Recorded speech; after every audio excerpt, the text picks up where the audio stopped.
오늘도 주의 은혜를 사모함으로 함께 우리가 찬양하며 주님의 거룩한 보좌 앞으로 나아가시겠습니다. 괴로울 때 주님의 얼굴 보라. 괴로울 때 주님의 얼굴 보라. 사랑의 주님 바라보아라. 세상에서 시달린 친구들아, 위로의 주님 바라보아. 눈을 들어 주를 보라. 눈을 들어 주를 보라. 내 모든 염려 주께 맡겨라. 슬플 때에 주님의 얼굴 보라. 얼굴 보라. 사랑의 주님 안식 주리. 괴로울 때 주님의 주님의 얼굴 보. 평화의 주님 바라보아라. 세상에서 시달린 친구들아, 시달린 친구들, 위로의 주님 바라보아라. 주님께서 이 시간 우리 가운데 말씀하세요. 눈을 들어 주를 보라. 눈을 들어 주를 보라. 내 모든 염려 주께 맡겨. 슬플 때에 주님의 얼굴 보라. 사랑의 주님 안식 주리. 힘이 없고 내 마음 연약할 때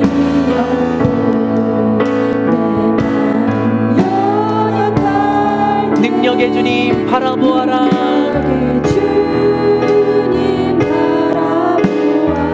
주의 이름 부르는 자는, 주의 이름 부르는 모든 자는, 아멘, 힘주시고 늘지.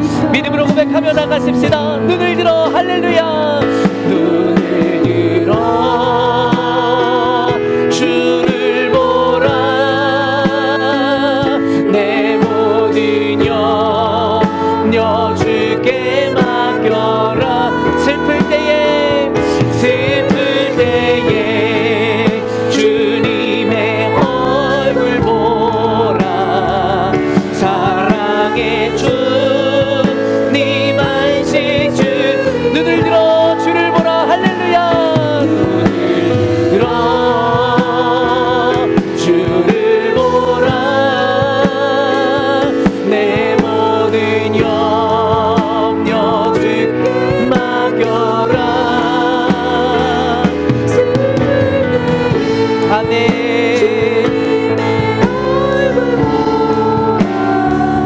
사랑의 주님 안식 주. 목마른 나의 영혼, 목마른 나의 영혼, 주를 부르니 나의 맘 만져 주소서. 주님만을 원합니다. 더 원합니다. 나의 맘 만져. 우리 한 번 더 믿음으로 고백하십시다. 목마른 나의 영혼, 목마른 나의 영혼, 주를 부르니 나의 맘 만져. 아멘. 주님만을 원합니다. 더 원합니다. 나의 맘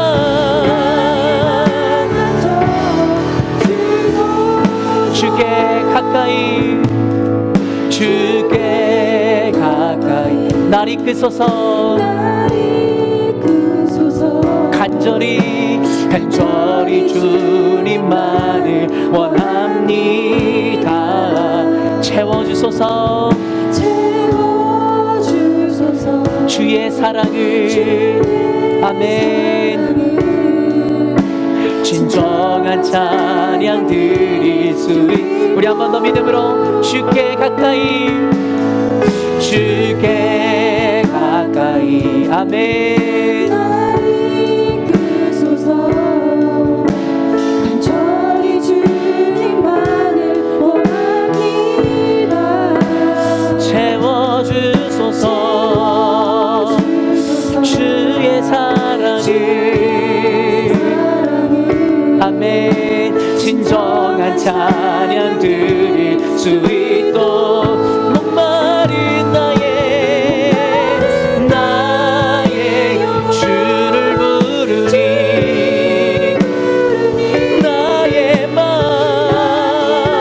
아멘. 주님만을 원합니다. 더 원합니다 주님. 아멘. 나의 마음 목마른 나의 주를 부르니 나의 마음.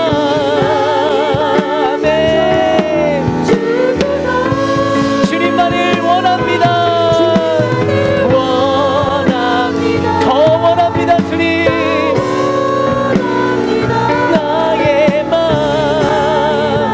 주님만이 우리의 소망이 되심을 선포하며 나가십니다. 목마른 나의 영혼 주를 부르니 나의 마음.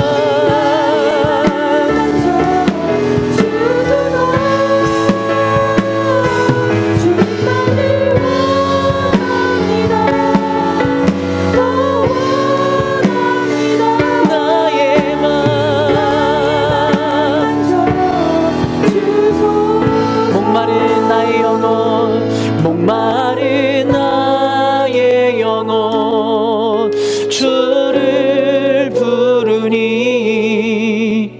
나의 맘 만져 주소서. 주님만을 원합니다. 더 원합니다. 나의 맘 만져 주소서. 이 시간 우리가 함께 기도하며 주님 앞에 나가길 원합니다. 사랑하는 성령님, 이 시간 이 공간을 주의 은혜로 채워 주시옵소서. 우리 안에 나의 생각과 판단을 내려놓게 하여 주시고, 한 주간 있었던 나의 삶 가운데 고됨도 주의 은혜 가운데 씻김을 받는 시간 되게 하여 주시옵소서. 오직 주의 성령께서 임하실 때에 그 모든 놀라운 일들과 우리가 원하는 가장 선한 것들이 이곳 가운데 이루어질 줄을 믿습니다. 우리 모두 이 공간에 함께 하시는 그 주님을 바라보시며 성령의 충만함과 함께 하심을 위해서 함께 기도하며 나가겠습니다. 기도하십시다. 하나님 아버지, 이 시간 주의 은혜로 말미암아 우리 사랑하는 열린문교회 성도들을 하나님 채워주시고 은혜 나리워 주시옵소서. 오늘 이 시간도 함께 하시는 주님께서 우리 성도들의 마음을 누구보다 잘 아시오매 그 마음 가운데 하나님 위로가 필요한 자들에게 위로를 주시며 소망과 격려가 필요한 자들에게 그러한 은혜가 임할 줄로 믿습니다. 오직 성령이 우리 가운데 임하실 때에 이 모든 일들이 우리 가운데 온전케 되어지는 줄로 믿사오니 성령 하나님 우리 가운데 역사하여 주시옵소서. 강권적으로 역사하심으로 말미암아 오직 주님 한 분 외에는 우리의 주인이 누구시며 오직 주님 한 분 외에는 우리의 예배를 받으실 분 없음을 믿음으로 선포하며 나가게 하여 주시옵소서. 그리함으로 말미암아 오직 주를 향한 예배, 오직 주님에 의한 예배, 오직 주의 영광을 위한 예배 될 수 있도록 하나님 이곳 가운데 역사하여 주시옵소서. 성령의 충만함을 허락하여 주시고 누구든지 주를 부르는 자들마다 하나님을 만나게 하시겠다 말씀하셨사오니 우리가 주를 부르실 때에 하늘의 문을 열어주사 하늘의 신령한 은혜로 이곳 가운데 채워주시옵소서. 주의 영이 임하실 때에 하나님 우리 가운데 다툼이 멈출 걸로 믿습니다. 분열이 아버지 안에 종식될 줄로 믿습니다. 오직 주님의 하나님의 영을 따라 말씀 안에 우리가 하나 되게 알려주시고 말씀 안에 충만을 누림으로 말미암아 오직 주님께만 영광이 되어지는 예배 교회 될 수 있도록 하나님 축복하여 주시옵소서. 마음의 위로가 필요한 자들에게 하나님 성령의 위로가 임하는 밤 되게 하여 주시기를 원합니다. 성령의 위로로 말미암아 인간이 채울 수 없는 위로와 만족과 기쁨이 넘치는 이 밤이 될 수 있도록 주여 역사하여 주시옵소서. 마음에 간절한 소망을 하시는 하나님께서 이 시간 믿음으로 기도하는 우리 열린문교회 성도들의 마음 가운데 하나님의 은혜가 임하는 밤 될 수 있도록 주여 역사하여 주시고 주여 함께하여 주시옵소서. 오직 하나님의 말씀으로 말미암아 우리가 변화를 입어 하나님의 말씀대로 아버지 하나님 교회를 세우고 하나님의 말씀대로 우리 인생을 세워가는 하나님 열린문교회 될 수 있도록 하나님 은혜 나누어 주시옵소서. 우리 앞에 와 계신 주님, 우리 예배를 받아주시는 주님, 우리 가운데 호흡하시는 주님, 우리 가운데 살아계신 하나님, 주님을 인식하는 예배, 하나님을 만나는 예배 될 수 있도록 하나님 은혜를 더하여 주시옵소서. 우리가 너무나 사랑하는 하나님, 이 시간 우리 가운데 임재하여 주시옵소서. 우리가 먼저 주를 찾은 것이 아니요 주께서 먼저 우리를 기다리시고 우리의 예배를 갈망하신 줄로 믿습니다.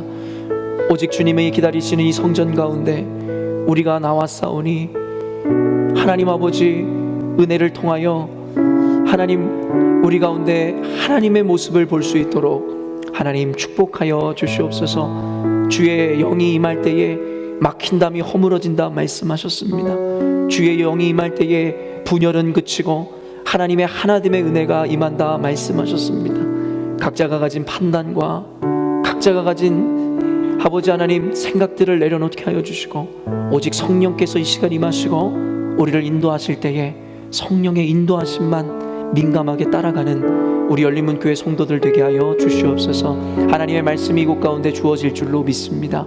사람의 말로 들리지 않게 하여 주시고 오직 하나님의 음성으로 바로 알아들음으로 이 말씀이 생명의 열매를 낳게 하시고 우리 삶 가운데 영향력 있는 말씀 되게 하여 주시옵소서. 이 시간도 그러한 믿음 가진 자들과 함께 하시고 은혜 허락하실 주님을 찬양하오며 거룩하신 예수님의 이름으로 기도합니다. 아멘. 우리 옆분들과 이렇게 인사할까요? 하나님의 영이 당신과 함께 하십니다.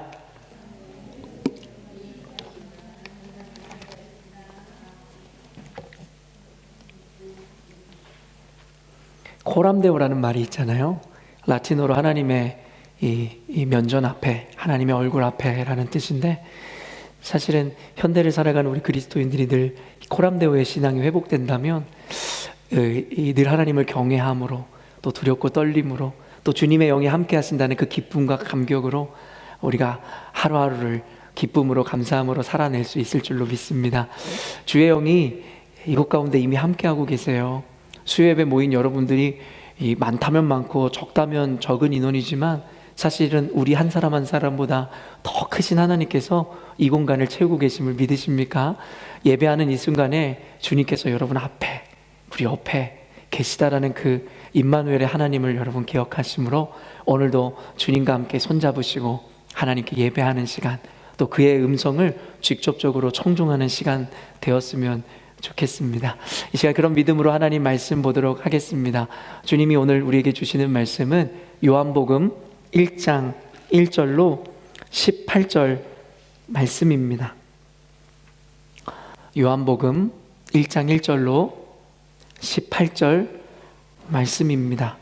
좀 긴 본문이지만 저와 여러분이 하나님 말씀 앞에 잘 읽어나가도록 하겠습니다. 제가 먼저 읽겠습니다. 태초에 말씀이 계시니라. 이 말씀이 하나님과 함께 계셨으니 이 말씀은 곧 하나님이시니라. 만물이 그로 말미암아 지은 바 되었으니 지은 것이 하나도 그가 없이는 된 것이 없느니라. 빛이 어둠에 비추되 어둠이 깨닫지 못하더라. 그가 증언하러 왔으니 곧 빛에 대하여 증언하고 모든 사람이 자기로 말미암아 믿게 하려 함이라. 참 빛 곧 세상에 와서 각 사람에게 비추는 빛이 있었나니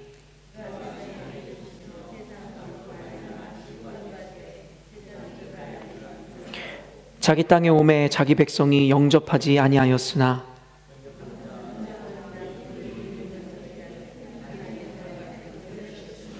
이는 혈통으로나 육정으로나 사람의 뜻으로 나지 아니하고 오직 하나님께로부터 난 자들이니라.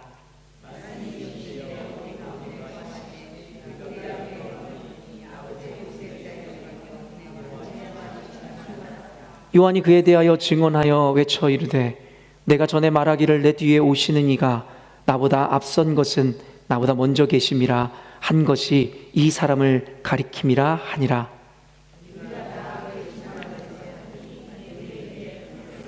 율법은 모세로 말미암아 주어진 것이요 은혜와 진리는 예수 그리스도로 말미암아 온 것이라. 본래 하나님을 본 사람이 없으되 아버지 품속에 있는 독생하신 하나님이 나타내셨느니라. 아멘. 오늘은 요한복음 1장 본문 말씀을 통해서 하나님이신 예수님이라는 제목으로 하나님의 말씀을 증거하고자 합니다. 여러분, 기독교에서 가장 신비로운 영역이 있어요. 지금까지도 그 어떤 지혜도 그 어떤 논리로도 풀어낼 수 없는 신비가 있는데 그것이 바로 삼위일체 트리니티라는 것입니다. 이 삼위일체라는 것은 사실은 우리 3차원에 존재하는 우리가 풀어낼 수도 이해할 수도 설명해낼 수도 없는 여러분 그러한 신비의 영역이에요. 그래서 많은 목사님들도 때로는 그 물에 비유하면서 이 삼위일체를 설명했었잖아요. 처음엔 액체였다가 추워지면 뭐 고체가 되기도 하고 그리고 날이 따뜻해져서 기체가 되기도 하는 것이 같은 것이지만 하나의 이 어떤 이런 형태에 따라 달라진다. 하지만 그것은 사실은 이 초대교회에 있었던 양태론이라는 이단 사상에 부합되는 일이지 그건 역시도 사실은 정확한 삼위일체에 대한 설명이라고 할 수가 없는 것입니다. 그렇기 때문에 사실은 우리 인간의 한계는 뭐냐면 뭐든지 다 내가 이해해야만 내가 믿는다라는 한계를 갖고 있지만 성경에서는 우리가 이해할 수 없으되 그저 믿음으로 우리가 받아내라고 우리에게 강조하는 것들, 그래서 성경에서는 믿음을 강조하는데 사실 요한복음에서 오늘 우리에게 가장 강조하는 것이 바로 믿음이라는 것입니다. 그러므로 지난 주일에도 여러분에게 나누었지만 우리가 이해돼야지 믿는 것이 아니라 믿음으로 우리가 먼저 반응할 때에 그 믿음이 온전케 되어진다는 걸 여러분 믿으심으로 말미암아 오늘 말씀을 여러분이 이해하시면 요한복음의 핵심 내용들이 잘 설명될 줄로 믿습니다.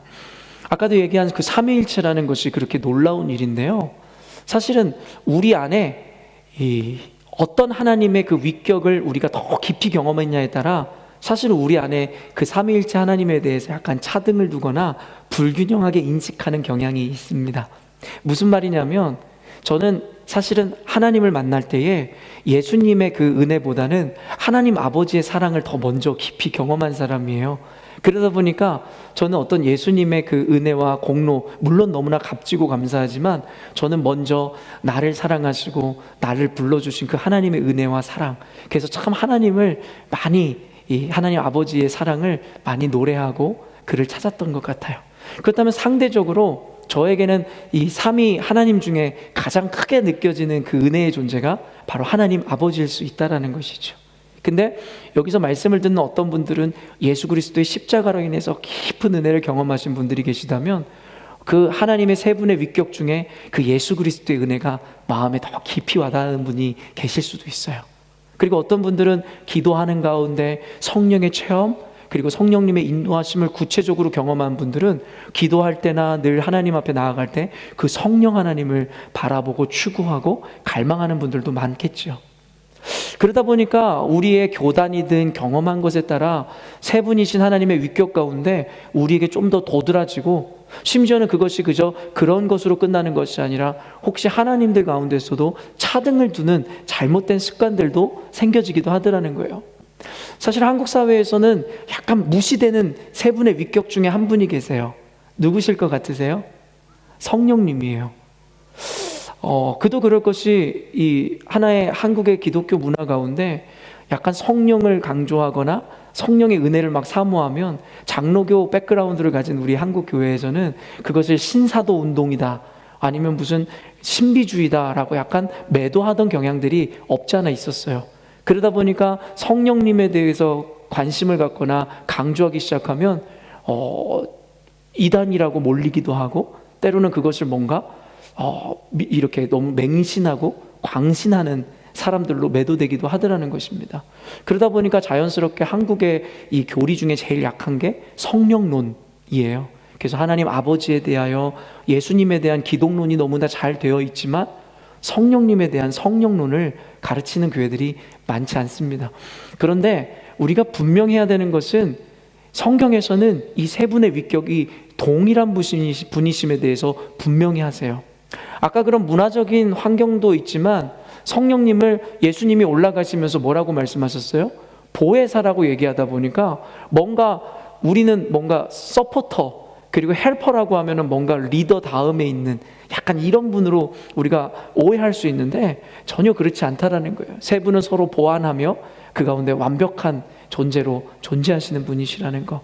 그래서 오늘 제목 자체가 하나님이신 예수님, 그리고 요한복음에서 요한 사도는 분명한 의도를 가지고 예수님이 곧 하나님이라는 사실을 분명히 밝히더라는 것입니다. 사실은 그때 시대에 예수님이 스스로를 하나님이다 라고 밝히는 일들이 여러분 어떠한 죄라고 여겨졌겠어요?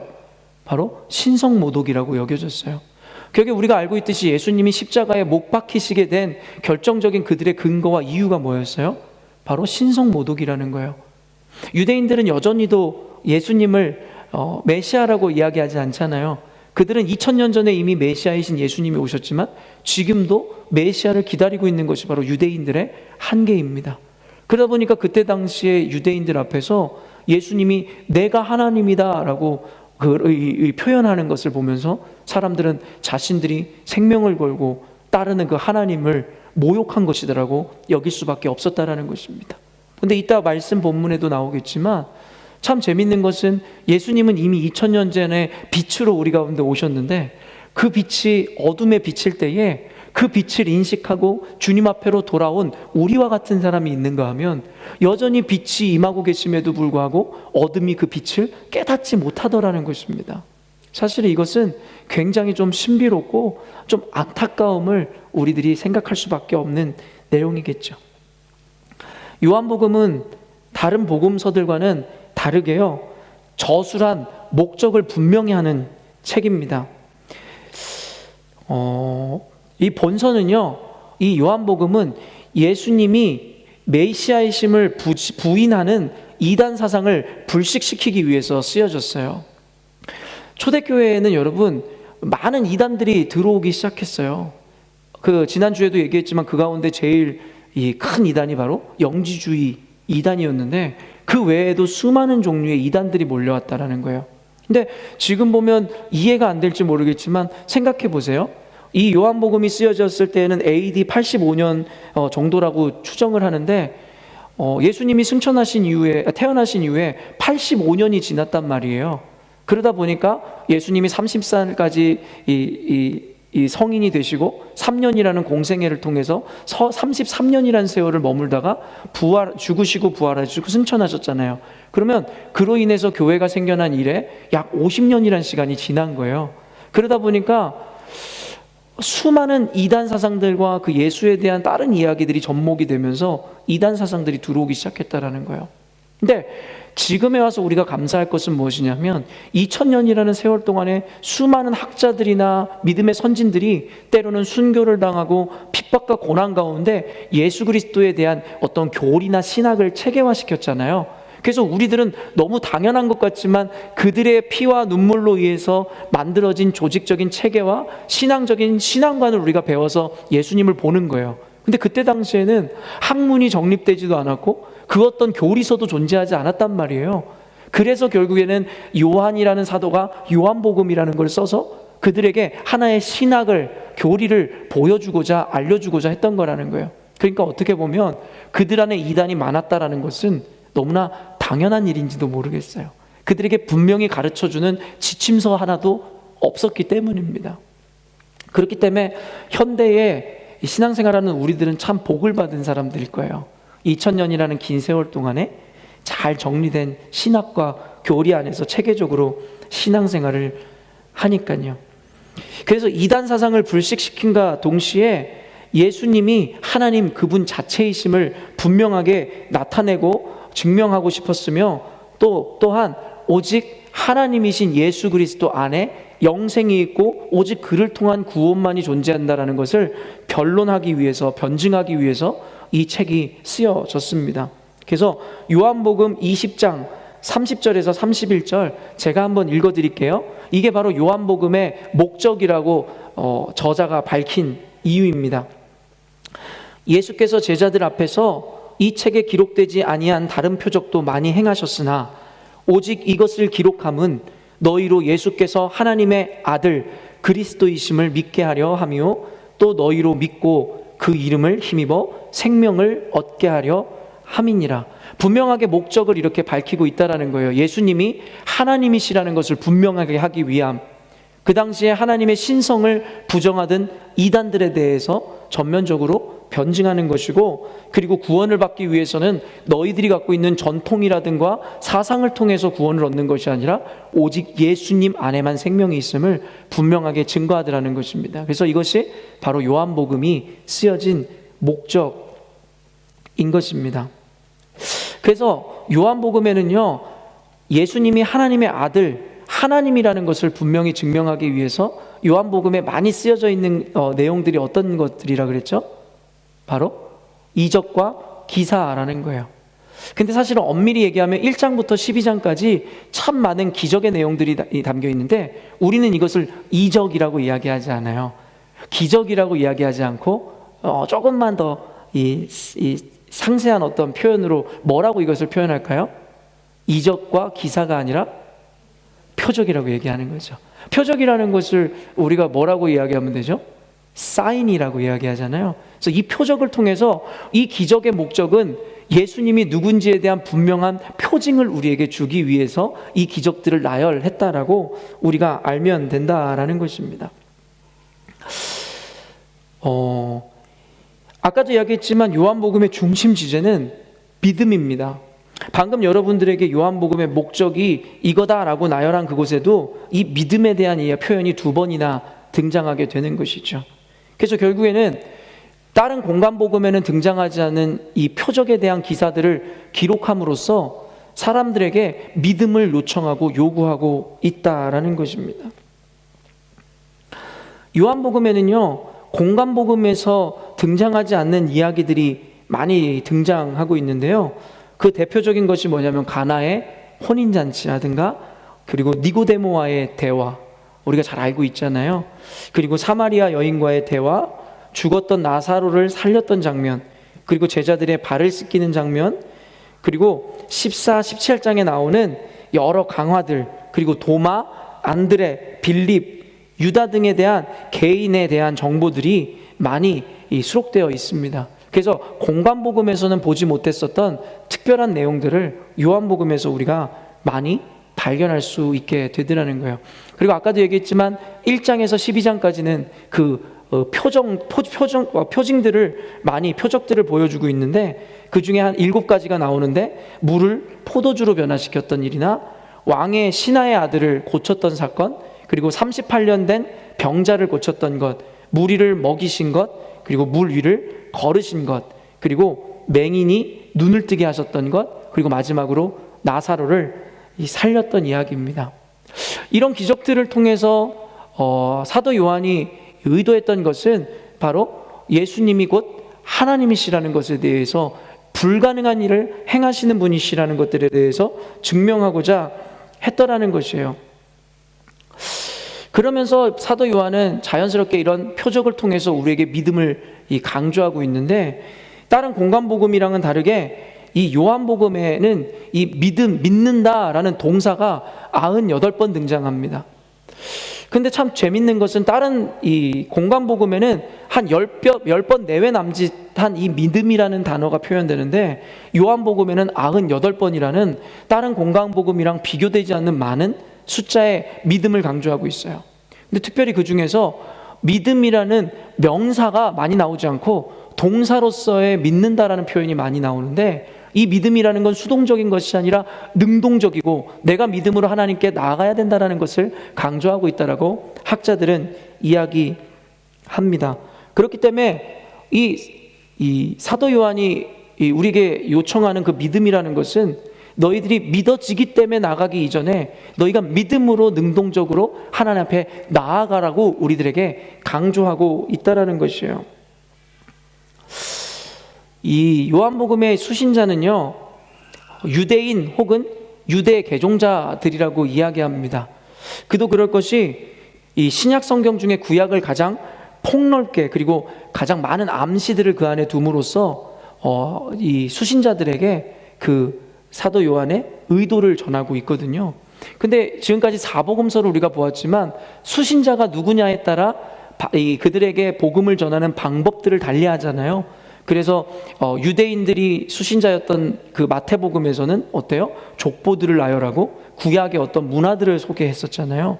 근데 이 요한복음도 마찬가지로 유대인 혹은 유대 개종자가 그 수신자다 보니까 구약에 대한 인용들을 특히 많이 다루고 있고 구약에 있는 이 함축적인 의미들을 많이 설명해 주고 있습니다. 만약에 이 수신자들이 유대인들이 아니라면 이해할 수 없는 내용들을 많이 담고 있더라는 것이에요. 예수님은 특이점이 무엇이냐면 이 요한복음에서 내가 그니라, 나에 대해서 이야기하는 I am 이라는 것을 굉장히 많이 사용해요. 근데 이것이 구약 성경에서 여호와 스스로 있는 자를 이야기할 때 I am, who I am이랑 같이 이것이 오버랩이 되어지는 말씀인 거죠. 유대인들은 I am who I am 이라는 것을 너무나 잘 알고 있었어요. 여호와 하나님은 스스로 존재하는 자, 창조주임에 대해서. 예수님께서는 근데 거기에 I am 이라는 것을 강조함으로 내가 하나님이다 라고 스스로 밝히진 않았지만 이러한 표현들을 통해서 유대인들, 이미 잘 알고 있는 유대인들에게 내가 하나님, 그 당신이라는 것을 강조하더라는 것이죠. 곧 자신이 하나님이심을 밝히더라는 것입니다. 당시 유대인들에게는 굉장히 충격적인 일이었고, 그리고 아까 얘기한 대로 예수님이 십자가에 처형당하는 이 중심적인 이유가 되었다라는 것입니다. 예수님께서는 아까 1장에서 12장까지 기적을 통해서 두 가지 차원의 믿음을 우리에게 강조하길 원하세요. 첫째는 하나님의 기적을 통해서 어린아이와 같은 믿음을 우리들에게 요청하고 있는 거예요. 무엇이냐면 예수님을 믿음 가운데 초보인 이들은 사실은 눈에 보이는 기적이나 어떤 현상들을 쫓아 믿음이라는 것을 갖게 되잖아요. 그래서 1장에서 12장까지는 우리에게 믿음을 요청하되 어린아이와 같이 작은 믿음을 가지고 있는 자들에게도 구체적인 표적을 통해서 그들의 믿음을 가질 수 있도록, 그리고 그들이 믿음을 가지라고 강조하고 있더라는 거예요. 그런데 재미있는 것은 아까 여러분들에게 이야기한 요한복음 20장 30절에서 31절이 이 요한복음의 목적, 쓰임 목적이라고 이야기했는데 그 위에 어떤 기사가 나오는지 여러분 혹시 알고 계세요? 바로 도마의 이야기가 등장해요. 그러니까 도마가 등장했을 때 우리가 잘 알고 있는 내러티브가 뭐가 있어요? 예수님이 부활하시고 제자들 앞에 나타났는데 제자들이 다 인정하지 않는 거예요. 그럴 때에 끝까지 의심했던 것이 바로 도마였고, 도마는 끝까지 예수님의 그 창자국과 못자국을 만지고서야 예수님을 믿을 수 있노라고 이야기했잖아요. 그리고 예수님은 와서 만져보라. 그러면서도 분명하게 선언하시는 것이 네가 이것을 만져보고 보고서야 믿느냐, 내가 너에게 이야기하는데 만지지도 않고 보지도 않고 믿는 믿음이 더 큰 믿음이라고 분명하게 이야기하시잖아요. 그러면서 그 내러티브를 마무리하기 위해서 쓰인 것이 바로 요한복음 아까 읽어드린 20장 30절에서 31절이라는 거예요. 다시 한번 읽어드릴게요. 예수께서 제자들 앞에서 이 책에 기록되지 아니한 다른 표적도 많이 행하셨으나, 결국엔 이것에서 이야기하는 것이 무엇이냐면 이제는 더 이상 표적에 대해서 논하고 너희들에게 이야기하는 것이 아니라 너희들이 오직 이것을 기록하면 너희로 예수께서 하나님의 아들 그리스도이심을 믿게 하려 하며 또 너희로 믿고 그 이름을 힘입어 생명을 얻게 하려 함이니라. 이제는 기적에 의해서 너희들이 믿는 단계를 뛰어넘어 도마처럼 보고서야 믿는 믿음이 아니라 이제는 너희들이 그저 보지 않고도 믿는 믿음으로 하나님 앞에 나와 그 생명을 소유하라고 요한복음에서 두 가지 차원의 믿음을 우리들에게 강조하고 있더라는 것입니다. 어쩌면 요한복음의 이 이야기들은 우리들을 스스로 테스트해 볼 수 있는 좋은 이 하나의 시험지가 될 수도 있다는 생각이 들어요. 사랑하는 여기 앉아 계신 열린문교회 성도님들은 하나님을 믿으시잖아요. 근데 그 믿음이 어떻게 보면 1장부터 12장에 나열된 것과 같이 하나님이 어떤 기적을 보여주시고 여러분의 인생 가운데 여러분이 응답을 원하는 응답의 모양, 아니면 하나님께서 어떤 초자연적인 현상을 보여줘야만 하나님을 믿는 믿음이세요? 아니면 예수님께서 강조하였듯이 너희들의 인생 가운데 보여지는 것이 없어도, 이루어지는 것이 없어도 그저 말씀을 신뢰하고 나를 믿는 믿음을 소유하고 있냐라고, 어쩌면 하나님께서는 요한복음의 이 두 가지 믿음의 강요를 통해서 우리들에게 스스로를 도전하고 있고 스스로의 신앙을 점검해 보라고 말씀하고 계신지 모르겠습니다. 중요한 것은 이렇게 믿으나 저렇게 믿으나 일단은 믿는다는 거예요.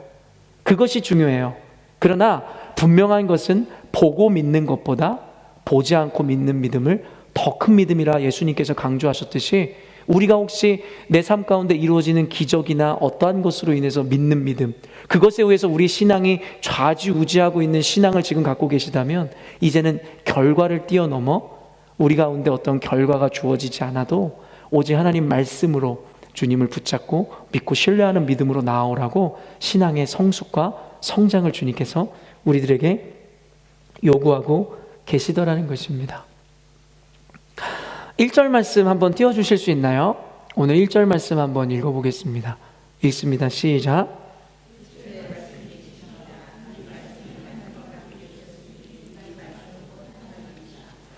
아까도 얘기했지만 요한복음에서 분명히 밝히고 있는 그 저작의 동기, 목적이 뭐라고 이야기했죠?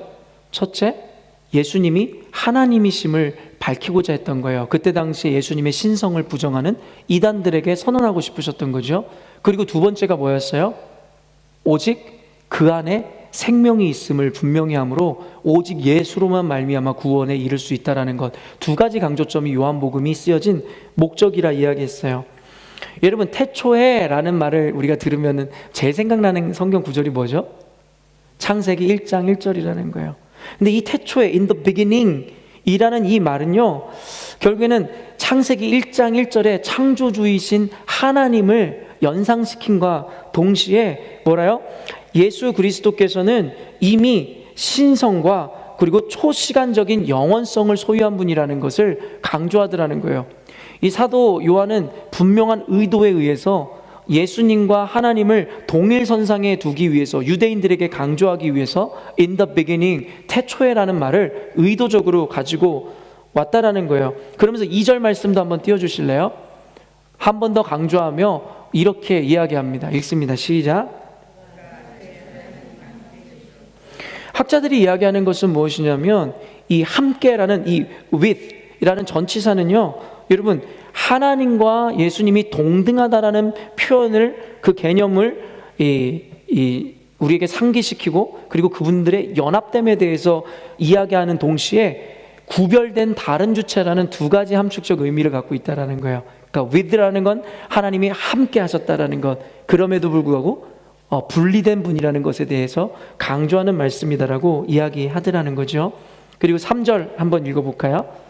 3절이에요. 시작.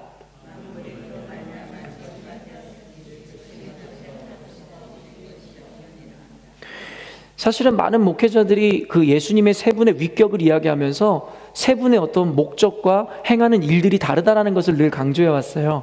그러면서 하나님 아버지는 제일 대표되어지는 그분의 역할이 뭐였죠?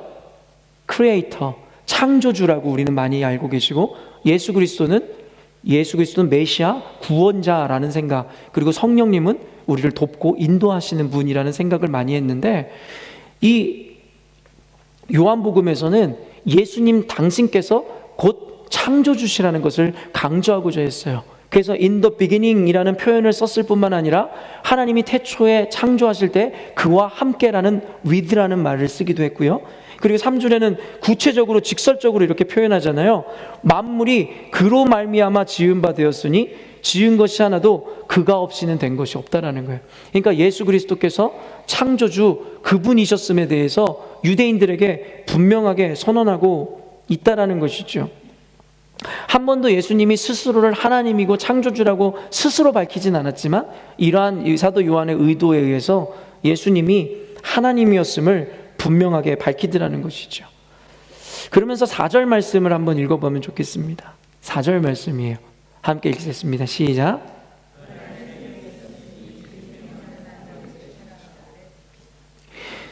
그 안에 생명이 있었다라는 말, 그러니까 헬라어로 이 생명이라는 표현에는 참 여러 가지 단어들이 있는데 그 중에 한 개가 바이오스라는 단어가 있고 이 푸시케라는 단어가 있어요. 그리고 오늘 지금 요한복음 이 본문에서 쓰여진 이 생명이라는 말은 이 조에라는 뜻이 이 의미의 헬라어거든요. 근데 이 조에라는 이 생명에는요, 다른 생명이라고 표현되어 있는 헬라어와는 다르게 그 영원성, 영원한이라는 여러분 형용사가 함께 표현된 의미라고 합니다. 그러니까 이 생명은 뭐예요? 영원한 생명, 즉 영생을 의미한다는 거예요. 그러니까 예수 그리스도 안에 뭐가 있다라는 거예요? 영생이 있다라는 것이고, 결국에는 이 생명들이 바로 사람들의 빛이라고 이야기하고 있다라는 것입니다.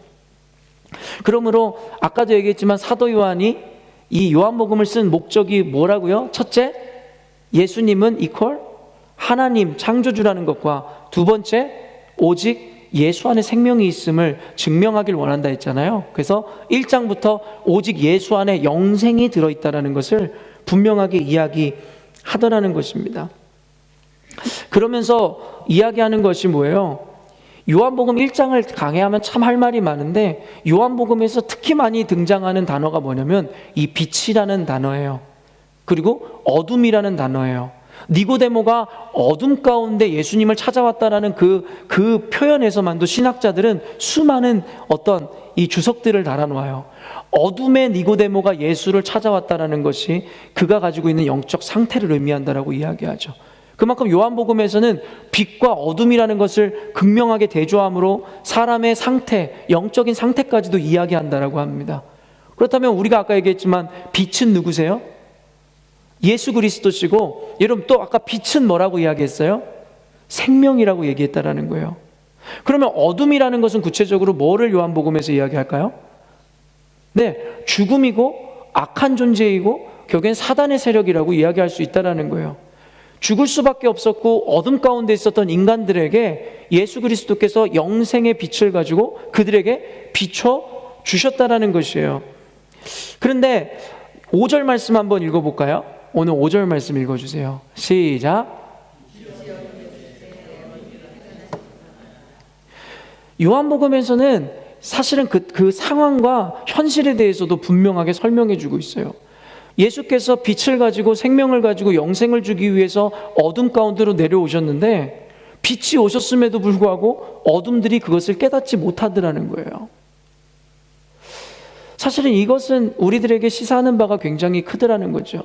우리 안에 하나님의 말씀이 온전히 뿌려져도 우리들이 그 말씀을 온전히 이해하지 못한다라는 거예요. 복음이라는 것이 동일하게 떨어지는데 여러분 우리가 밭에 떨어지는 그 씨앗의 비유를 통해서 알고 있듯이 똑같은 씨앗들이 심겨지지만 어떤 곳에는 돌이 있고 어디에는 이 가시가 있어서 결국엔 열매 맺지 못하더라는 것입니다.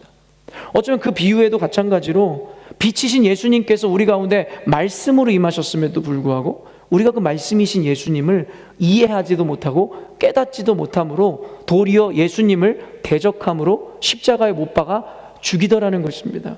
그리고 그것이 인간 삶 가운데 어둠 가운데 일어나는 일들이라고 요한복음에서는 분명히 이야기하고 있더라는 것이죠. 그러면서 이 말씀에서 우리들에게 요청하는 것은 무엇이냐면 너희들이 믿음을 가짐으로 이 생명을 소유한 예수님에 대한 온전한 믿음을 가짐으로 말미암아 그 어둠 가운데서 속히 탈출하라는 것이죠. 그리고 빛으로 오신 예수님에 대해서 너희들이 깨달아 받아들이라는 것입니다. 그렇지 않을 때 여러분 어때요? 결국에는 현재 2000년이 지난 이 시간까지도 유대인들이 아직도 그 빛으로 오신 예수님을 인정하고 받아내지 못하듯이 우리들 역시도 영적으로 예수를 안다 이야기하지만 그의 말씀이 열매 맺지 못하는 안타까운 삶이 될 수도 있다라는 것입니다. 그러므로 우리 안에 온전히 말씀을 이해해내지 못하고 깨닫지 못하고 소화해내지 못하는 이들에게 예수님께서는 늘 믿음을 강조하시면서 어둠 가운데서 내게 돌아오라 이야기하고 계시더라는 것이죠. 11절에서 12절 말씀 읽어볼까요? 11절, 12절 능동적인 믿음을 강조해요. 읽습니다. 시작.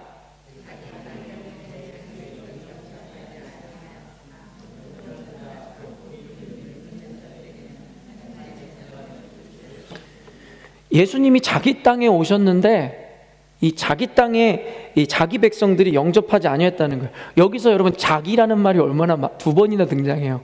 자기 땅에 오셨는데 자기 백성이 영접하지 않는다는 거예요. 받아들이지 않는다는 거예요. 예수님이 오셨지만 도리어 그를 배척하는 것이 바로 그 백성들이라는 거예요. 근데 이게 참 재밌는 게 유대인들이 예수님께 초슨 피플이었잖아요. 선택받은 자였는데 유대인들은 예수님을 거절했어요.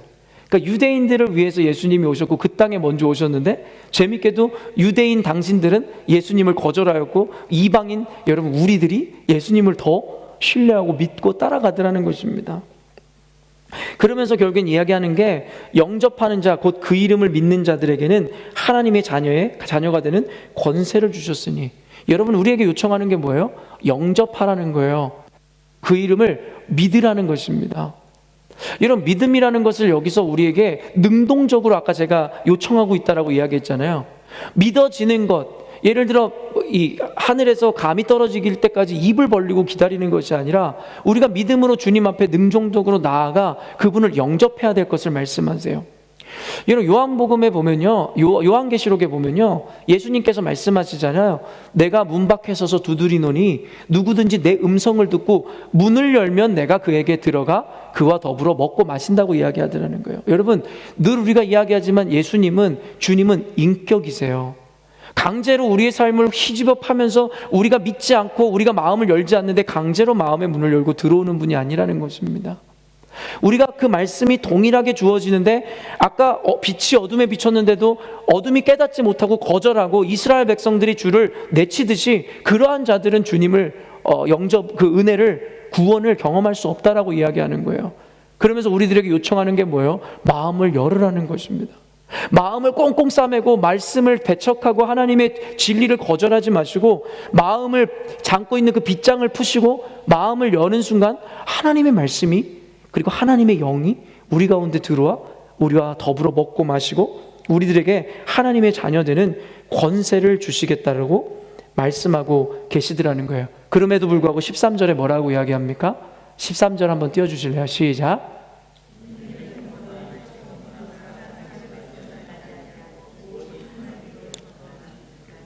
그럼에도 불구하고 여기서 분명히 이야기하는 것은 그 믿음마저도 인간이 소유한 것이 아니라 오직 하나님으로부터 말미암은 구원이고 축복이라 이야기합니다.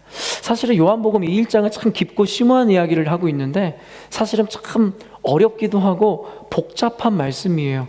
우리들에게 믿음으로 주님 앞에 나아가 영접하라는 능동성을 요구하기도 하면서 결국엔 그 능동적인 그 믿음조차도 너희들로부터 나는 것이 아니라 내가 허락하지 않으면 주어지지 않는다라는 거예요. 그러니까 이 말은 고로 뭐냐면 빛이 어둠에 비쳤지만 그것을 깨달을 수 있는 근거는 나에게로부터 오는 것이 아니라 하나님으로부터 온다라는 거예요. 그래서 구원이라는 것은 누구에게 속해 있다고요? 하나님께 속해 있다라는 것입니다. 그래서 교회를 보거나 우리 믿음을 볼 때에도 내가 믿음으로 하나님 앞에 순종한다, 믿음으로 주님 앞에 나아간다, 사실은 이것까지도 우리의 의가 아니라 하나님께서 주시는 의이며 그것이 하나의 하나님이 우리를 부르시고 선택하셨다라는 증거와 증명이 된다는 것이에요. 말씀을 들어도 우리가 열매 맺지 못하고 순종하지 못하는 이유는 너무나 안타깝게도 어쩌면 하나님께서 우리에게 그러한 믿음을 주고 계시지 않는 안타까운 현실일 수도 있다라는 것입니다. 그러므로 우리 안에 그렇게 믿어지는 은혜와 순종할 수 있는 용기와 능동성이 주어졌다면 우리는 하나님께 감사해야 하는 거예요. 하나님 나를 버림받지 아니하고 나를 선택하심으로 주의 말씀 앞에 반응하고 순종할 수 있는 믿음을 주셨음에 그러므로 말미암아 우리가 구원을 얻는 것에 있어서 우리의 공로라든가 나의 자랑은 1도 있을 수 없다라는 거예요. 하나님 앞에 순종하고 그의 말씀을 믿고 받아들이는 것조차도 결국엔 내 의가 아니라 하나님으로부터 말미암았기 때문입니다. 마지막으로 14절 한번 읽어볼까요? 14절 말씀이에요. 읽습니다. 시작.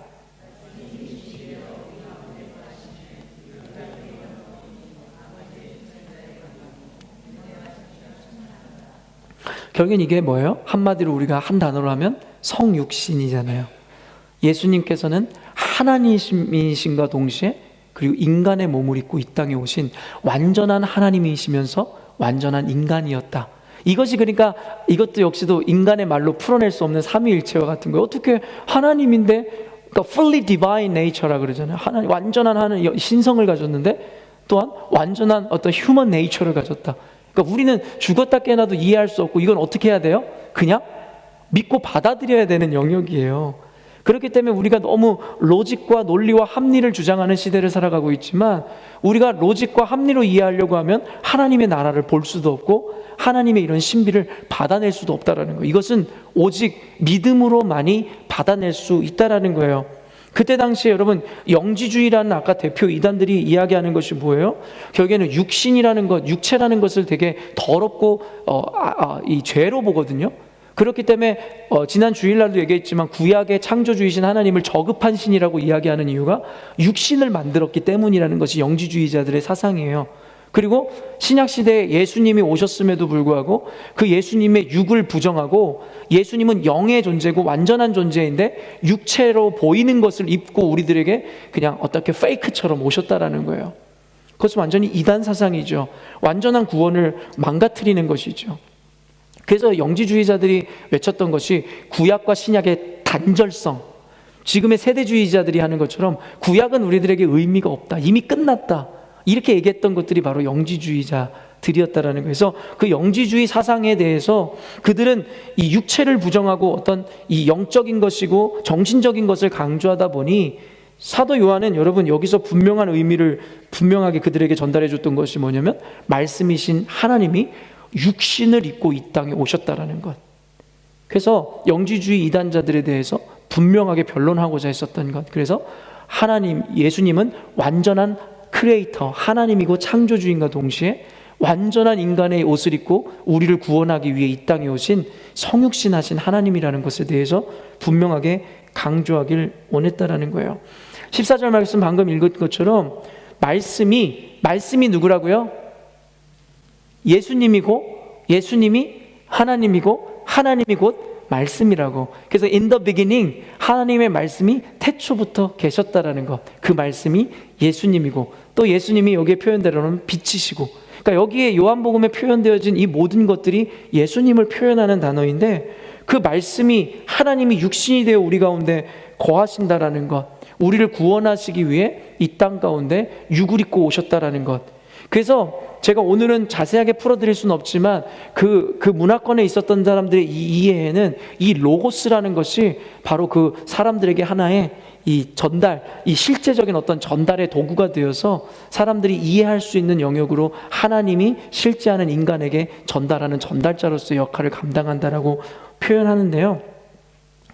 결국엔 하나님께서 말씀을 통해서 우리 가운데 오셨고 결국엔 우리로 하여금 구원이라는 것을 완성시키게 하신다라는 것. 그래서 요한복음에서의 강조점은 예수님이 곧 하나님이시고 예수님 안에 영생이 있는데 오직 이 인간으로 오신 예수님의 그 은혜를 힘입지 않고서는 우리 가운데 구원이 있을 수 없다라는 것들에 대해서 성경에서 지속적으로 강조하고 있는 이 말씀이라는 것입니다.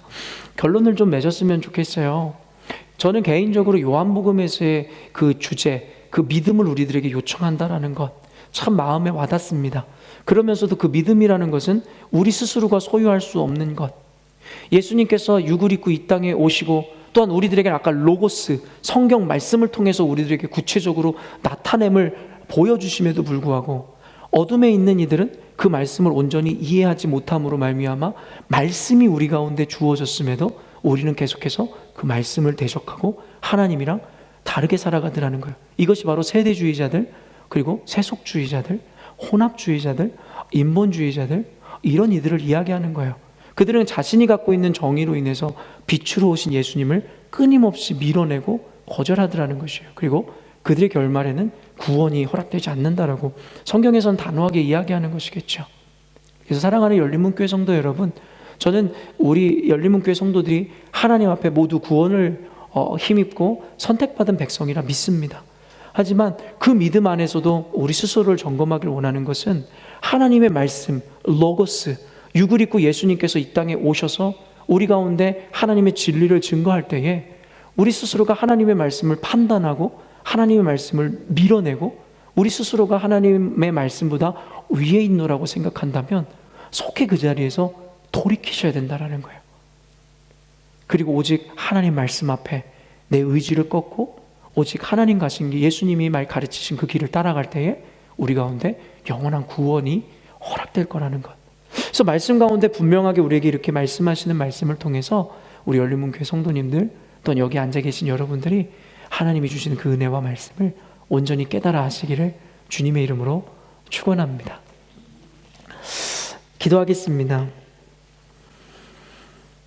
하나님 아버지, 사도 요한은 그때 당시에 예수 그리스도를 받아내지 못하였던 유대인들을 향하여 하나님 예수 그리스도의 신성과 또한 육을 입고 온 예수 그리스도 안에 있는 그 영생, 또한 그를 영접하지 않을 때에, 믿지 않을 때에 우리 가운데 하나님의 그 영원한 생명이 거할 수 없음을 강조하고 있었습니다. 이 이야기는 그때 당시에 유대인들 뿐만 아니라 어쩌면 오늘을 살아가고 있는 영적 유대인들에게 하시는 말씀임을 믿습니다. 하나님께서 육을 입고 그 고향 땅에 그 백성들에게, 유대인들에게 오셨지만 결국엔 그 축복을 받아 누렸던 그들은 그 말씀, 로고스이신 하나님을 거절하였습니다. 어쩌면 영적 유대인인 우리 현대의 그리스도인들에게 예수님의 말씀을 통하여 구체적으로 당신을 보여주시고 그 구원을 허락하시고자 하지만 빛이 어둠에 비쳤으나 어둠이 깨닫지 못하는 것처럼 혹시 우리 역시도 빛으로 오신 주님을 하나님 아버지 거절하고 있고 하나님 우리가 그를 박해하고 있는 것은 아닌지를 생각해 보게 됩니다. 하나님, 혹시 우리 안에 하나님의 말씀을 붙잡고 지금까지 열심으로 살아온 성도들이 있다면 주님, 그들을 끝까지 그 경주를 완주할 수 있도록 주님께서 힘주시기를 원하며, 혹 지금까지 예수를 믿노라 이야기했지만 말씀으로 오신 예수님을 온전히 받아내지 못하고 말씀이 아닌 내가 주인 삼은 신앙생활하고 있었던 이들이 있다면 주님, 속히 주님을 믿는 믿음으로 하나님 구원의 자리로 그 자리를 옮길 수 있도록 주님께서 은혜를 더하여 주시옵소서. 오늘도 말씀을 통하여 열매 맺는 우리들의 인생이 되기를 원합니다. 주의 말씀에는 살아 운동력이 있고 하나님 능력이 있음을 믿사오니 우리의 심령을 하나님, 우리의 마음 심중 깊은 곳까지 하나님 말씀으로 찔러 주심으로 우리 안에 이 온전한 열매가 맺어질 수 있도록 축복하여 주시옵소서. 남은 한 주간을 살아갈 때에도 오직 주님의 말씀만이 기준되게 하여 주시고 그 말씀 붙잡음으로 삶에서 승리하는 우리 열린문교회 성도들 되게 하여 주시옵소서. 감사드리며 거룩하신 예수님의 이름으로 기도합니다. 아멘. 혹시 주기도문 세 번역 준비되었나요? 제가 요청해 드렸는데 함께 주기도문 하심으로 예배를 마치도록 하겠습니다. 하늘에 계신 우리 아버지, 아버지의 이름을 거룩하게 하시며 아버지의 나라가 오게 하시며 아버지의 뜻이 하늘에서와 같이 땅에서도 이루어지게 하소서. 오늘 우리에게 일용할 양식을 주시고 우리가 우리에게 잘못한 사람을 용서하여 준 것 같이 우리 죄를 용서하여 주시고 우리를 시험에 빠지지 않게 하시고 악에서 구하소서. 나라와 권능과 영광이 영원히 아버지의 것입니다. 아멘.